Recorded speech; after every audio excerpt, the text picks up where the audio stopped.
Hello दोस्तों, आज हम बात करेंगे फिनेंशियल फ्रीडम बुक का, जिसे लिखा है अमेरिकन ऑथर ग्रांट सेबिटार ने।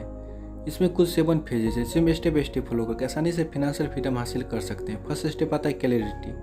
दुनिया में ज़्यादातर लोग बिना किसी प्लानिंग के अपने जॉब या काम में लगे हुए रहते हैं और बिना कुछ सोचे समझे अपने मेहनत से कमाए हुए पैसे को बेकार की चीज़ों पर खर्च करते रहते हैं, जबकि अपने पैसे को इन्वेस्ट या सेव करने के बारे में सोचते तक नहीं है। असल में इंसान इस बात को बिल्कुल नहीं भूल जाते हैं कि जब वे रिटायरमेंट तक पहुंच जाएंगे तो लाइफ में किस तरह से सर्वाइव कर पाएंगे। ऑथर बताते हैं कि किसी भी इंसान को शुरुआत से क्लियर होना चाहिए कि भविष्य में रिटायर होने के लिए उनको कितने पैसों की जरूरत होगी। यानी कि आपको रिटायरमेंट के लिए एक फिक्स अमाउंट डिसाइड करना है जो आपको फिनेंशियली इंडिपेंडेंट बना सके। ये बात पता लगाने के लिए ऑथर बताते हैं कि आपको एनुअल एक्सपेंस को 25 से गुना कर देना है। यानी कि आपका 1 साल का खर्च 25 लाख रुपया है तो आपको फिनेंशियली इंडिपेंडेंट होने के लिए टोटली 1 करोड़ रुपया होना चाहिए।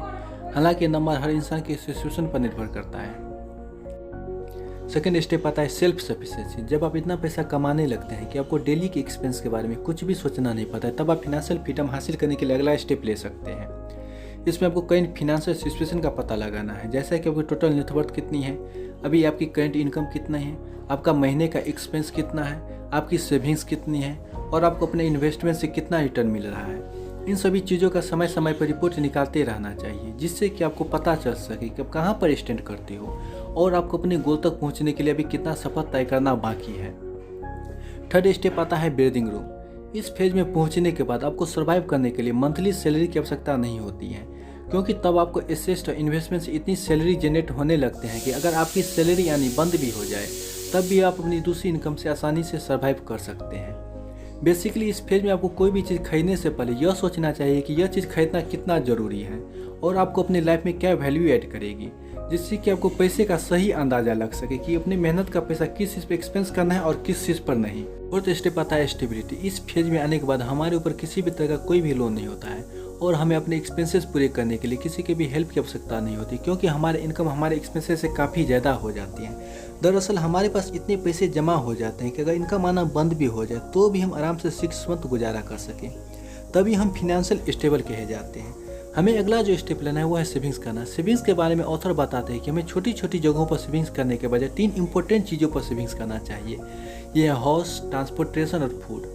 हमें एक्सपेंसेस घर के बजाय एक नॉर्मल एफोर्डेबल घर में रहना चाहिए। फूड वहीं खरीदे जो नेसेसरी हो और हमें एक जगह से दूसरी जगह तक जाने के लिए एक एफोर्डेबल ऑप्शन भी चूज कर सकते हैं। स्टेप आता है फ्लेक्सिबिलिटी। इस फेज में आने के बाद हमारे पास इतना पैसा जमा हो जाता है कि अगर हमारी इनकम 2 साल तक आनी बंद भी हो जाए तब भी हम लाइफ को आराम से एंजॉय कर सके।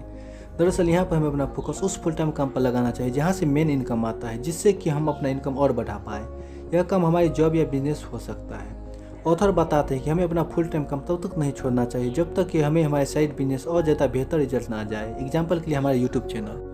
6 स्टेप आता है फिनेंशियल फ्रीडम। इस फेज में पहुंचने के बाद हम बिना काम के भी लाइफ सर्वाइव कर सकते हैं, क्योंकि हम इतना पैसा जनरेट कर लेते हैं कि हमें कमाने की आवश्यकता नहीं पड़ता है। परंतु हम इस फेज में तभी पहुंच सकते हैं जब हमें पैसे कमाने और पैसे सेव करने के नए नए आइडिया आता रहे, जिससे कि हम अपनी सेविंग्स और इनकम को पहले से ज़्यादा बढ़ा पाए। ऑथर इस फेज में बताते हैं कि हमें ज़्यादा फोकस सेविंग्स पर नहीं बल्कि इनकम को कैसे बढ़ाया जाए उस तरीके पर फोकस रहना चाहिए।